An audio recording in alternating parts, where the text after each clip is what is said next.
दोस्तों सालों पहले का एक किस्सा याद आता है। एक बार पोस्ट ग्रेजुएशन में एक बहुत टफ सब्जेक्ट आया। बहुत ही मोटी किताब थी और मैं ज़्यादा पढ़ाई कर नहीं पाता था, लेकिन पढ़ना तो था ही, पास तो होना ही था।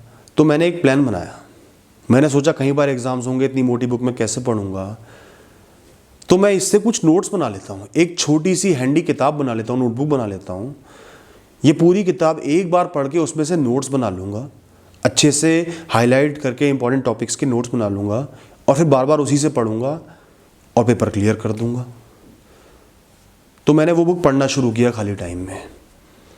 जितने इंपॉर्टेंट टॉपिक्स थे सबके नोट्स बनाए, छोटी छोटी हेडिंग्स लिखी, पूरा डिटेल में नहीं लिखा। इस तरीके से कुछ समय लगा के मैंने एक नोटबुक तैयार कर ली। इतनी मोटी किताब की इतनी सी नोटबुक तैयार कर ली, ज़रूरी हेडिंग्स लिख लिख के। अब दोस्तों वो नोटबुक तो बन गई, मैं कामयाब हो गया, बहुत अच्छा काम भी किया, लेकिन एक गलती हो गई। मैंने इस बात का एहसास नहीं किया कि उस बुक में तो सब कुछ है, लेकिन क्या मेरे द्वारा बनाई हुई नोटबुक परफेक्ट है। पहली बात तो मुझे इतनी ज़्यादा समझ नहीं कि कौन सा टॉपिक इंपॉर्टेंट है, कौन सा नहीं है। दूसरी बात, मेरी अपनी बायसेस है, मैं किस चीज़ को कैसे समझ के लिख रहा हूँ। एक सही चीज़ आपको एक बार पढ़ के समझ में नहीं आई, 4 बार पढ़ोगे तो क्लैरिटी आएगी। मैंने एक बार पढ़ के नोट्स बना लिए तो हो सकता है मैंने वो कॉन्सेप्ट को लिया ही गलत हो, कुछ ज़रूरी चीज़ें मिस कर दी हूँ। पहली बार एग्ज़ाम दिया, कम नंबर आए, फिर से उन्हीं नोट्स से पढ़ा, दूसरी बार एग्ज़ाम दिया, फिर से कम नंबर आए। उसके बाद मुझे एहसास हुआ कि इतना अच्छे से पढ़ने के बाद, उस नोटबुक को बार बार चाटने के बाद भी मेरे नंबर क्यों नहीं आ रहे। फिर दोबारा मैंने उस बड़ी किताब को पढ़ा, बहुत अच्छे से पढ़ा, डीपली पढ़ा। तब मुझे एहसास हुआ कि मैंने क्या क्या गलतियां की थी, क्या क्या ज़रूरी चीज़ें मिस की थी जो एग्ज़ाम में आ रही थी। इंपॉर्टेंट टॉपिक्स मिस किए थे, कई टॉपिक्स का एक्सप्लेनेशन ही सही नहीं लिखा था। फिर मैंने अपने आप को सही करा। तो दोस्तों हमारा जीवन भी ऐसा ही है, उस मोटी किताब की तरह। एक बहुत बड़ा सब्जेक्ट है जिसका कोई अंत ही नहीं है। और ये जो हमारा सबकॉन्शियस माइंड है ना, अंतर्मन है, अंतरात्मा है, ये एक नोटबुक है। ये हमारे जीवन में से नोट्स ले रही है।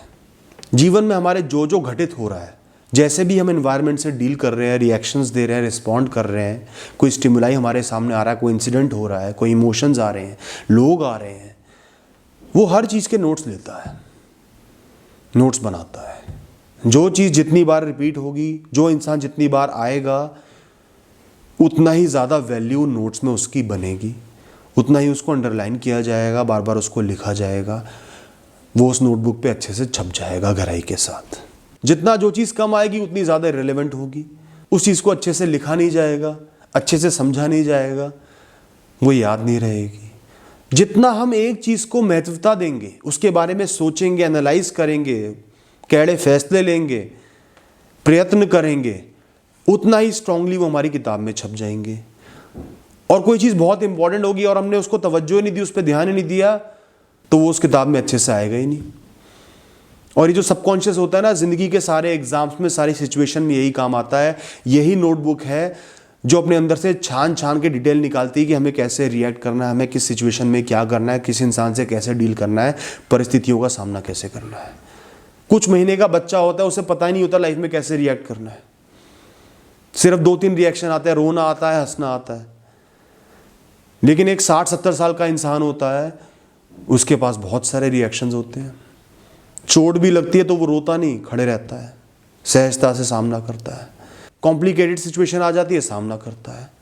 तो ये इतनी डिटेल्स, इतनी एफिशिएंसी, इतनी इंटेलिजेंस कहाँ से आई? सबकॉन्शियस से आई। जो आपकी नोटबुक है, जो आपकी लाइफ से एंट्रियाँ उतार रही है, 24 घंटे चालू है। आप सो रहे हो तो भी सबकॉन्शियस चालू है। दोस्तों एक छोटी सी बात बताता हूँ। कल आप बाहर गए होगे, आपने कई सारे अनजान लोगों को देखा होगा। क्या उनका चेहरा आपको ध्यान है? नहीं ध्यान होगा। आपके माँ बाप हैं, आप सालों से उनको रोज देखते आ रहे हो, नजरों से नजर मिला के बात करते हो, उनको प्यार करते हो, प्रतिदिन हर पल वो आपके जीवन में शामिल है किसी ना किसी तरीके से। जब आप नींद में उनके बारे में सपना देखोगे ना, या आंखें बंद करके उनको इमेजिन करोगे, बिल्कुल क्लियर कट पिक्चर आपके सामने आ जाएगी। वही शक्ल, बिल्कुल वही पर्सनैलिटी आपके सामने आके खड़ी हो जाएगी। और दोस्तों क्या होता है जब एक इंसान की मृत्यु हो जाती है, उसके जो बच्चे होते हैं, सालों बाद भी आपके माता पिता आपके सपनों में आते हैं और बिल्कुल प्रिसाइज शक्ल होती है, बिल्कुल एग्जैक्ट शक्ल होती है। धुंधलापन नहीं होता। ये ज़रूर है कि वो शक्ल आज की नहीं होगी, 20 साल पहले की होगी, पुरानी होगी, लेकिन बिल्कुल एग्जैक्ट होगी, क्योंकि वो आपके सबकॉन्शियस माइंड में इस कदर छप चुके हैं कि उनको हटाना नामुमकिन है। इसलिए तो मैं लोगों को कहता हूं कि कोई इंसान मर गया लेकिन वो आपके अंदर जिंदा है।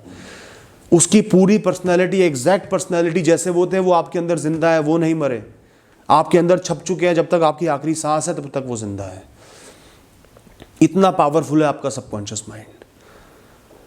तो लाइफ में आप जो भी ऑब्जर्व कर रहे हो, देख रहे हो, समझ रहे हो, खाली देखने से हो सकता है वो स्टोर ना करे। अगर आप किसी चीज को, किसी इंसान को, सिचुएशन को समझ रहे हो, ऑब्जर्व कर रहे हो, तो आपका सबकॉन्शियस माइंड उसके नोट्स ले रहा है। वो भविष्य में आपके काम आने वाला है, किसी और सिचुएशन से, किसी और समय में डील करने के लिए। इसलिए मैं कहता हूं, बुरी परिस्थिति आई है तो सेकंड पर्सन बन के उसको ऑब्जर्व करो कि ये क्या हो रहा है, क्यों हो रहा है, मैं इसका हल कैसे निकाल पा रहा हूं, इसका सामना कर पा रहा हूं, किसकी वजह से हो रहा है, कौन लोग मेरा साथ दे रहे हैं, नहीं दे रहे, मेरे अंदर इतनी क्षमता है कि मैं इसका सामना करके आगे बढ़ पा रहा हूं। इस तरीके से हर चीज़ को ऑब्जर्व करो, नोट्स लो दिमाग में, ताकि आगे आप उसका सामना और अच्छे तरीके से कर पाओ, मजबूत बनो, वाइज बनो, समझदार बनो। और दोस्तों, इससे एक और चीज़ पता चलती है कि आप अपनी सबकॉन्शियस को ट्रेन भी कर सकते हो, कंट्रोल भी कर सकते हो, क्योंकि आपको पता चल गया वो कैसे काम कर रहा है। कोई भी चीज़ रिपीट हो रही है, बार बार उसके अंदर आ रही है, आप उस पर बहुत ज़्यादा गौर कर रहे हो, ध्यान दे रहे हो, रिपीट कर रहे हो, तो आपका सबकॉन्शियस उसको स्टोर भी कर रहा है, उस पर अंडरलाइन भी कर रहा है और मार्कर भी लगा रहा है, ताकि वो आपके दिमाग में बस जाए और छप जाए। जैसे आपकी लाइफ में कई सारी प्रॉब्लम्स आई, बहुत बड़ी नहीं आई, छोटी छोटी बहुत सारी प्रॉब्लम्स आ रही हैं, आप उनसे डील कर रहे हो। हमेशा आप अपने आप को समझाते हो, मैं बहुत मजबूत इंसान हूं, मैं इसका सामना करूंगा, ये मेरे लिए सिर्फ एक चैलेंज है, मेरी लाइफ को ख़त्म नहीं कर सकता, मैं इससे नहीं डरता। इस तरीके से अपने आप को मोटिवेट करते हो, अपने आप से बातें करते हो। एक बार नहीं, हर बार जब मुसीबत आती है, ऐसा सामना करते हो, तो आपके दिमाग में ये बात छप जाएगी कि आप एक मजबूत इंसान हो, आपके अंदर वो काबिलियत है कि बड़ी से बड़ी परेशानी का सामना कर पाओ। चंद बार लिया हुआ ये स्टेप, ये करा हुआ काम पूरे जीवन आपके काम आएगा, क्योंकि आपकी सबकॉन्शियस में छप जाएगा। आगे कोई बड़ी मुसीबत भी आएगी ना, तो आप डरोगे नहीं, विचलित नहीं होगे, गिर नहीं जाओगे।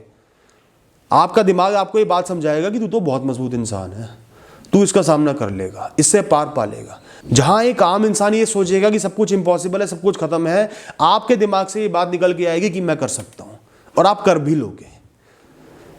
क्योंकि ज्यादातर चीजें इस दुनिया में सोच से चलती हैं। इंसान की सक्सेस उसकी सोच से बनती है, परेशानियों से वो कैसे डील करता है, सब सोच से बनती है, और सोच को आपने खुद बनाया है। ऐसे ही दोस्तों हैबिट फॉर्मेशन होता है।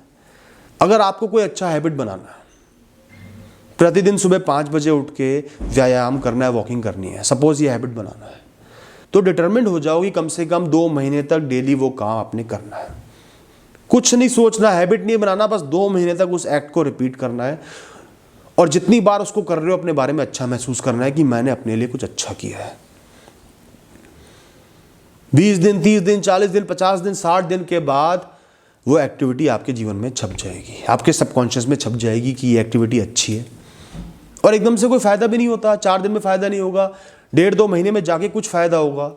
आपको एहसास होगा कि ये बहुत अच्छा है, अपने आप को आप बार बार बोलोगे ये बहुत अच्छा है, इससे मेरा फ़ायदा हो रहा है, और उसको रिपीट करोगे, वो आपके सबकॉन्शियस में छप जाएगा और आप लंबे समय तक उसको कर पाओगे। ऐसे ही पढ़ाई है, शुरू में परेशानी आएगी, मन नहीं कर रहा, ध्यान नहीं लग रहा, अपने आप से बोलो कि पढ़ाई बहुत अच्छी है, मेरा फ़ायदा होगा, मेरा भविष्य बनेगा। पढ़ाई लेकर बैठो, निश्चित समय पे लेके बैठो, मन नहीं कर रहा तो भी लेके बैठ जाओ, जितना हो रहा है उतना करो, उसको अपने रूटीन में शामिल करो, अपने आप को बार बार समझाओ कि ये बहुत अच्छी है, इससे मेरा फ़ायदा होगा।